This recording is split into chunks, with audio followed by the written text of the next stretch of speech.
ඉතින් මේ කොරෝනා කාලේ ගොඩක් දෙනේ වගා කරන්න පෙළඹිලා තියෙනවා. මම කලින් දාපු එළවලු වීඩියෝ එකට හොඳ ප්‍රතිචාර තිබ්බා. ඒ හින්දා මං හිතුවා ගෙදරදීම ලේසියෙන් කොහොමද පළතුරු වගා කරන්න කියලා ඕගලන්ට වීඩියෝ එකක් කරන්න ඕන කියලා. ඕගලන්ට එදින්දා අවශ්‍ය පළතුරු ඕගලන්ගෙම වත්තේ වගා කරගත්තාම වසවිස නැති නැවුම් පළතුරු ලබා ගන්න පුළුවන්. ඒ වගේම මනසට තෘප්තියක් ලැබෙනවා. ශරීරයට හොඳ ව්‍යායාමයක් වගේම මුදල් ඉතුරු වෙනවා. ඉතින් ඕගලන්ට මේ මොන පළතුරුද කියලා දැනගන්න ඕන මාත් එක්ක මේ වීඩියෝ එක ඉවර වෙනකම් ඉන්න. Hi, welcome to Jiho Talks. ඉතින් මේ වගේ අලුත් වැදගත් දේවල් මිස් නොකර දැනගන්න ඕන නම් please මාව subscribe කරන්න. ඒ වගේම පල්ලෙහා තියෙන bell icon එකත් click කරන්න අමතක කරන්න එපා. කොමඩු. ඉතින් කොමඩු කියන්නේ අපිට ගෙදරදීම ලේසියෙන් වගා කරගන්න පුළුවන් පළතුරක්. ඉතින් ඕගලන්ට පුළුවන් ගෙදරට ගෙන හොඳ කොමඩු ගෙඩියක් අරන් ටූත්පික් එකක් පාවිච්චි කරලා වෙනම ඇට ටික පෙන්නන විදිහට වෙන් කරගන්න. ඊපස්සේ මේ ඇට ටික වතුර භාජනයකට දාන්න. සාමාන්‍යයෙන් භාජනයේ යටට යන්නේ හොඳ ඇට. ඉතින් මේ ඇට ටික අරන් ඕගලන්ට පුළුවන් හොඳ කොම්පෝස්ට් සරුපසක ඉහගෙන පස් ටික වහ ගන්න. ඉතින් දවස් 10ක් වගේ අද්දී ඕගලන්ට පොඩි පැල දැක ගන්න පුළුවන් වෙයි. ඉතින් කොමඩු කියන්නේ වැලක් හන්දා හොඳ ඉඩ තියෙන තැනක වගා කරගන්න. සාමාන්‍යයෙන් පැල දෙකක් අතර පරතරේ සෙන්ටිමීටර 90ක් 120ක් වගේ තියලා මේ පැල ටික වගා කරගන්න. ඒ වගේම කොමඩු වලට හොඳට වතුර අවශ්‍යයි. හොඳම කාලගුණය තමයි සෙල්සියස් 20-30 වගේ කාලගුණේ. ඉතින් ඕගලන්ට මාස 2ක් 3ක් වගේ කාලයක් යද්දී හොඳ පළදාවක් ගන්න පුළුවන් වෙයි. අන්නාසි. ඉතින් අන්නාසි කියන්නේ අපිට ගෙදර වත්තේම වගා කරගන්න පුළුවන් පළතුරක්. ඉතින් ඕගලන්ට පුළුවන් ගෙදරට ගෙන හොඳ අන්නාසි ගෙඩියක් අරන් උඩ කොටස පමණක් වෙන විදිහට කඩලා වෙන් කරගන්න. ඊට පස්සේ යට තියෙන කොළ එහෙම අයින් කරලා හොඳට සුද්ධ කරන් වටේට ටූත්පික් ගහලා පෙන්නන විදිහට වතුර භාජනයක යට කොටස පමණක් ගෑවෙන විදිහට තියාගන්න. ඉතින් අන්නාසි වලට හොඳට හිරු එළිය අවශ්‍යයි. සාමාන්‍යයෙන් දින 15ක් යද්දී ඕගලන්ට දැක ගන්න පුළුවන් මේ මුල් ඇදලා තියෙනවා. නමුත් දවස් 30ක්වත් තියන්න හොඳට මුල් අදිනකම්. ඊන්පස්සේ ඕගලන්ට පුළුවන් හොඳ සරු කොම්පෝස්ට් පසක මේ පැලේ වගා කරගන්න. අනිවාර්යයෙන්ම වතුර බැස යන තැනක තමයි වගා කරගන්න ඕනේ. ඒ වගේම වතුර ටික ටික දාන්න. මොකද අන්නාසි කියන්නේ ගොඩාක් වතුර අවශ්‍ය පැලයක් නෙමෙයි.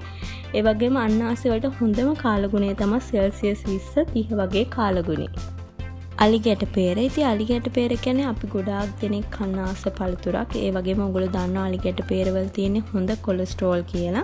ඉතින් ඕගලන්ට පුළුවන් ගෙදරට ගෙන හොඳ රස අලිගැට peer ගෙඩියක් අරන් පෙන්නන විදියට වටේ රවුමට කපලා ඇටේ වෙන් කරගන්න. ඊපස්සේ මේ ඇටේ හොඳට හොදලා වටේ පොතු අයින් කරලා තුන් පැත්තට ටූත්පික් 3ක් ගහන්න. මෙම ටූත්පික් ගහන්නේ එතකොට ඇටේ යට කොටස පමණයි වතුරේ ගෑවෙන්නේ. ඊළඟට ඕගලන්ට පුළුවන් මේ පෙන්නන විදියට වතුර භාජනයක තියාගන්න. මෙහෙම ටික දවසක් තියද්දී ඕගලන්ට දැක ගන්න පුළුවන් මේ මුල් ඇදලා තියෙනවා. ඉතින් මුල් වලට හානි නොවන විදිහට ඕගලන්ට පුළුවන් හොඳ සරු කොම්පෝස්ට් පසක මේ ඇටේ පැල කරගන්න. අනිවාර්යයෙන්ම වතුර බැස යන තැනක තමයි පැල කරගන්න ඕනේ. සාමාන්‍යයෙන් අලිගැට peer වලට හොඳට හිරු එළිය වගේම වතුර අවශ්‍යයි. ඒ වගේම හොඳම කාලගුණය තමයි සෙල්සියස් 15-30 වගේ කාලගුණය. සාමාන්‍යයෙන් අලිගැට peer කියන්නේ අනික් පළතුරු වලට වඩා පළදාව එන්න ටික කාලයක් යන පළතුරක්. දොඩම්. ඉතින් දොඩම් කියන්නේ අපි හැමෝම කන්න ආස පළතුරක්. ඉතින් ඕගලන්ට පුළුවන් මම මේ පෙන්නන විදිහට දොඩම් විතරක් නෙමෙයි ලෙමන් ලයිම් මැන්ඩරින් වගේ පළතුරු වල උනත් පැල හදා ගන්න. ඉතින් ඕගලන්ට පුළුවන් ගෙදරට ගෙන හොඳ රස දොඩම් ගෙඩියක් අරන් පොතු අයින් කරලා පෙන්නන විදිහට ඇට ටික වෙන් කරගන්න. ඊළඟට මේ ඇට ටික හොඳින් හොදලා පොඩි කතුරක් භාවිත කරලා වටේ තියෙන ඇටේ පොත් ඉවත් කරගන්න. මැද කොටසට හානි නොවන විදිහට මෙහෙම ඇටේ පොත් ඉවත් කරගත්තාම ඉක්මනට පැල හදා ගන්න පුළුවන්. ඊපස්සේ ඔයගලන්ට පුළුවන් මේ ඇට ටික ටිෂු එකක් උඩ තියලා ටිෂු එක තෙමාගෙන ට්‍රාන්ස්පරන්ට් බෑග් එකක දාලා බොක්ස් එකකට දාලා වහලා තියාගන්න. දවස් 30ක් වගේ යද්දී ඔයගලන්ට දකින්න පුළුවන් මේ මුල් ඇදලා තියෙනවා. ඉතින් ඔයගලන්ට පුළුවන් මේ ඇට ටික හොඳ සරු කොම්පෝස්ට් පසක වගා කරගන්න. සාමාන්‍යයෙන් දවස් 30ක් වගේ යද්දී ඔයගලන්ට පොඩි පැල එනවා දකින්න පුළුවන් වෙයි. අනිවාර්යයෙන්ම මේ පැල හිටවන්න ඕනේ වතුර බැස යන තැනක. ඒ වගේම දොඩම් කියන්නේ හොඳට අවුව අවශ්‍ය පැලයක්. හැබැයි හුලං අඩුවෙන් ඕනේ. ඒ වගේම හොඳට වතුර අවශ්‍යයි. සාමාන්‍යයෙන් පැල දෙකක් අතර පරතරය මීටර 4ක් 8ක් වගේ තියලා පැල කරන්න. මොකද දොඩම් කියන්නේ ටිකක් ලොකු පැලයක් හන්දා. අඹ ඉතින් අපිට ඕන තරම් අඹ පැල ගන්න පුළුවන්. ඒත් ඔයගලන්ට පුළුවන් ගෙදරටගෙන රස අඹ ගෙඩියක් අරන් පෙන්වන විදිහට පැල හදාගන්න. මුලින්ම අඹ ගෙඩියේ පොතු ඉවත් කරගෙන හොඳින් පළතුරු කොටස ඉවත් කරගන්න. අඹ ඇටේ විතරක් ගන්න. පොඩි පිහියක් අරන් ඔයගලන්ට පුළුවන් අඹ ඇටේ පොතු ඉවත් කරගෙන මැද ඇටේ අරගෙන තෙමාගත්ත ටිෂු එකකින් වහලා ට්‍රාන්ස්පරන්ට් බෑග් එකක දාලා තියන්න. දවස් කීපයක් යද්දී ඔයගලන්ට පැලේ ඇවිත් තියෙනවා දකින්න පුළුවන් වෙයි. ඉතින් ඔයගලන්ට පුළුවන් මේ පැලේ හොඳ සරු කොම්පෝස්ට් පසක වතුර බැස යන තැනක පැල කරගන්න. එහෙම නැත්නම් පෝච් එකකුණත් ඔයගලන්ට පැල කරගන්න පුළුවන්. අඹ කියන්නේ හොඳට වතුර වගේම අවුව අවශ්‍ය පැලයක්. ඉතින් මේකට හොඳම කාලගුණය තමයි සෙල්සියස් 26 37 වගේ කාලගුණය. හැබැයි පළදාව එන්න ටික කාලයක් යන පළතුරක් තමයි අඹ කියන්නේ. දෙලුම් කියන්නේ ඔයගලන්ට වත්තෙම වගා කරගන්න පුළුවන් පළතුරක්. ඉතින් ඔයගලන්ට පුළුවන් ගෙදරට ගෙන හොඳ රස දෙලුම් ගෙඩියක් අරගෙන පැල හදාගන්න. ඉතින් මේ ගෙඩිය දෙලුම් ඇට ටික වෙන් කරගෙන මිරිකල ඇටේ සුදු කොටස පමණක් ගන්න. මේ ඇට ටික හොදලා ටිෂු එකක් උඩින් තියලා වතුර ඉහලා ට්‍රාන්ස්පරන්ට් බෑග් එකක දාලා බොක්ස් එකක දාලා තියන්න.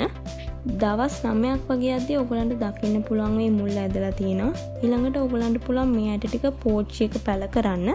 දවස් 30ක් වගේ යද්දී ඔයගලන්ට පැල දකින්න පුළුවන් වෙයි. මේ පැල ඔයගලන්ට පුළුවන් පෝන්චි වල වගේම වත්තේ උනත් වගා කරන්න. දෙලුම් පැල වගා කරද්දී ඔයගොල්ලෝ පස හදා ගන්න ඕනේ. කොම්පෝස්ට් කොටස් දෙකකට වැලි කොටසයි වත්තේ සාමාන්‍ය පස් කොටස් එකක් අරන් මේ තුන එකට මිශ්‍ර කරලා තමයි පස හදා ගන්න ඕනේ. අනිවාර්යයෙන්ම වතුර බැස යන තැනක තමයි මේ පැල වගා කරන්න ඕනේ. ඒ වගේම දෙලුම් කියන්නේ හොඳට අවුව වගේම වතුර අවශ්‍ය පැලයක්. ඒ වගේම හොඳම කාලගුණය තමයි සෙල්සියස් 23 32 වගේ කාලගුණේ. හැබැයි දෙලුම් වල පළදා වෙන්න අනික් පළතුරු වලට වඩා ටික කාලයක් යනවා. ගස්ලබු කියන්නේ ලේසියෙන් වගා කරගන්න පුළුවන් පළතුරක්. ඉතින් ඔයගලන්ට පුළුවන් ගෙදරට ගෙන හොඳ රස ගස්ලබු ගෙඩියක් අරන් පැල හදාගන්න.